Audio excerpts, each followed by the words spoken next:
Salut à tous. Donc moi c'est Marc-Olivier Chulet, je suis doctorant en psychoéducation à l'Université de Montréal, puis j'essaye chaque semaine d'aborder une question, une réflexion qu'il y a dans le monde de l'autisme au sens large. Et cette semaine, on a comme la chance d'aborder une question qui est honnêtement que je trouve très compliquée, mais qui est extrêmement intéressante, qui est de dire c'est quoi l'autisme? Pas au sens de le définir ou des causes, etc., mais juste de dire est-ce que c'est un trouble de santé mentale? Est-ce que c'est un handicap? Ou est-ce que c'est simplement une différence? Et avant même de commencer la vidéo, je dois vous dire que je me sens comme super partagé par rapport au fait même de faire cette vidéo. Parce que d'un côté, je suis tellement content de pouvoir la faire parce que j'ai déjà fait plusieurs conférences, plusieurs présentations, puis chaque fois, j'ai pas le temps de parler de ces aspects-là. Je dis très rapidement, oui, l'autisme, c'est un diagnostic clinique dans le domaine de la santé mentale, blablabla. Mais il y a beaucoup plus à en dire, il y a beaucoup plus d'aspects et de nuances à apporter sur ce point de vue-là. Donc je suis ravi d'enfin pouvoir le faire. D'un autre côté, je dois avouer que cette vidéo, je la trouve très compliquée. Parce que d'habitude, lorsque je vais vous présenter d'un aspect, je peux arriver pour vous dire, bon ben, écoutez, les études disent ça, puis ça, puis ça, puis voilà.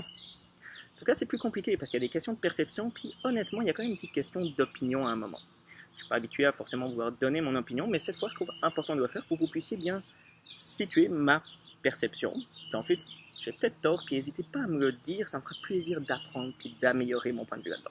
Alors, allons-y. Qu'est-ce que c'est que l'autisme? Ben, honnêtement, pour moi, il y a vraiment deux façons complètement différentes de répondre à cette question. Il y a une réponse facile, puis une réponse un peu plus compliquée. La réponse facile, ça veut dire, ben, l'autisme, c'est un diagnostic clinique dans le milieu de la santé mentale. Alors, pour bien comprendre ça, il faut comprendre c'est quoi un diagnostic clinique. Un diagnostic clinique, la seule chose que c'est qu'à un moment, les intervenants, les chercheurs, tout le monde, on s'est dit, hey, pour mieux se comprendre, ce serait bien qu'on puisse avoir des noms, qu'on puisse nommer les choses pour pouvoir dire, écoute, j'ai rencontré telle personne qui a telle caractéristique, puis je lui donne tel nom. Comme ça, on peut mieux se comprendre quand on essaie de donner des soins, quand on essaie de faire des recherches, on peut savoir de quoi on parle. Donc pour ça, on a décidé de faire des grandes catégories de comportements qu'on a décidé justement d'attribuer un nom. Par exemple, au Québec, on utilise un livre qui s'appelle le DSM-5, on utilise d'autres livres dans d'autres endroits, dans lequel il y a une grande catégorie qui sont les troubles neurodéveloppementaux. Et dans les troubles neurodéveloppementaux, il y a une catégorie qui est le trouble du spectre autistique. Et si tu manifestes les comportements de cette catégorie-là, on va te donner ce diagnostic-là et théoriquement des services qui viennent avec. Et ce qui est très important, c'est que pour moi, pour beaucoup de personnes, ce mot-là est neutre. C'est descriptif. Dire qu'une personne a un trouble du spectre autistique, c'est comme si je disais cette personne a les yeux bruns, ma mère aime le chocolat ou il manque un bras à mon oncle. C'est des faits. Il n'y a pas d'opinion, il n'y a pas de jugement là derrière.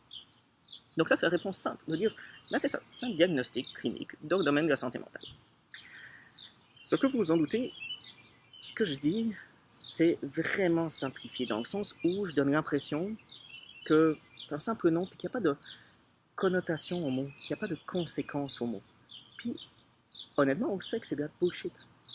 Quand on donne un nom à quelque chose, on donne plein de connotations et ça a un impact sur la vie des gens. Et il y a vraiment une réflexion à mener là derrière. Puis on a la chance, dans le milieu de l'autisme, de pouvoir réfléchir là-dessus parce qu'il y a un mouvement hyper dynamique dans cette réflexion-là, qui est celui de la neurodiversité.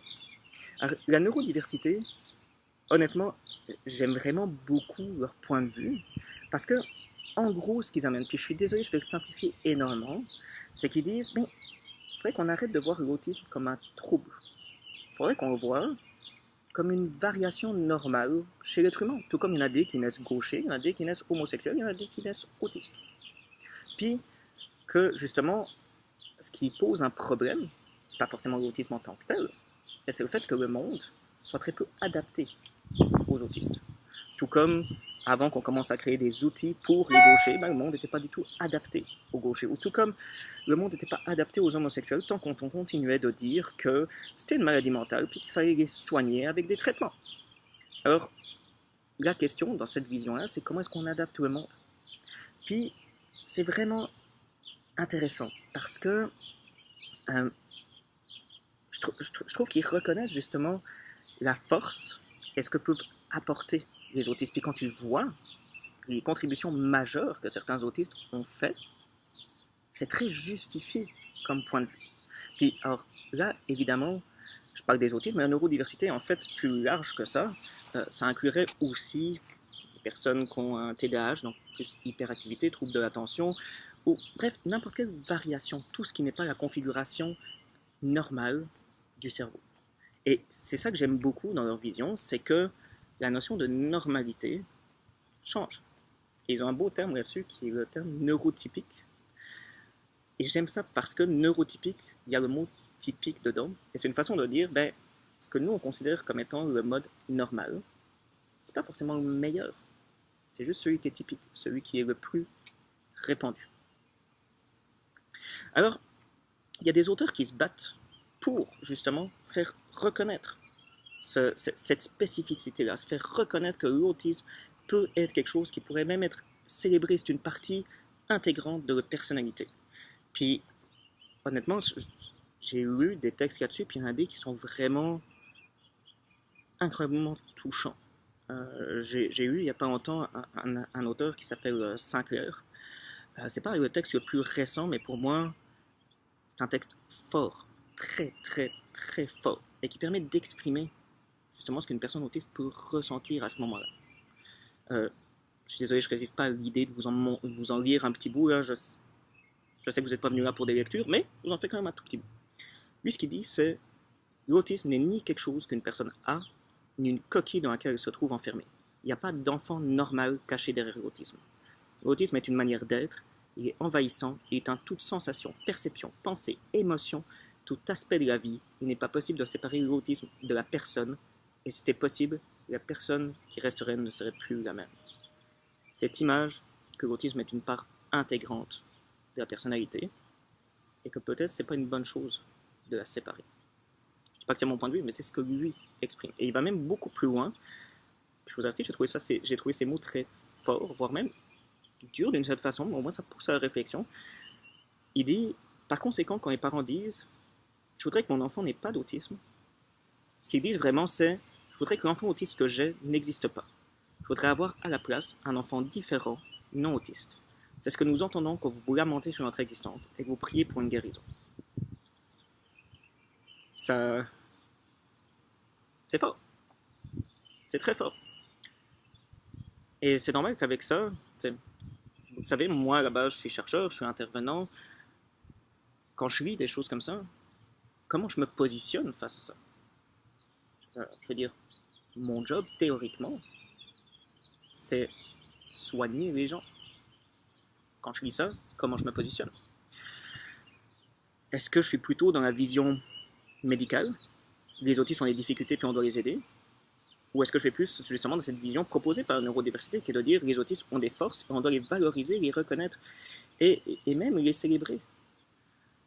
Mais honnêtement, je suis dans aucun des deux.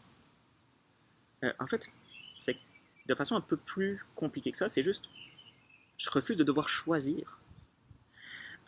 Oui, clairement, je soutiens la neurodiversité. Les autistes ont des forces, on doit les reconnaître, on doit les mettre de l'avant, on doit créer une société qui leur permet de les utiliser au mieux, de s'épanouir au plus. Il n'y a aucun doute là-dessus. C'est un apport majeur. Mais d'un autre côté, oui, je crois que l'autisme est accompagné de difficultés. En tout cas, pour certains. Et je crois que c'est notre rôle de tout faire ce qu'on peut pour les aider. Je refuse d'avoir à choisir entre reconnaître les forces d'une personne ou reconnaître ses difficultés. On parle d'humain, forcément.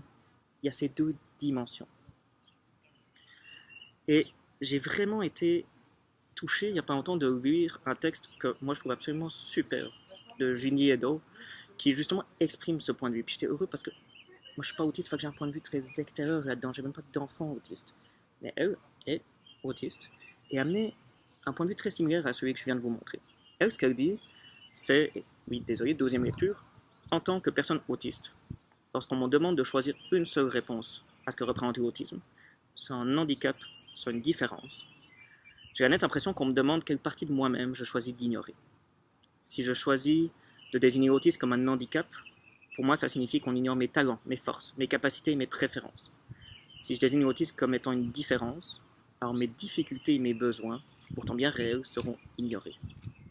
C'est exactement ce que je ressens là-dedans.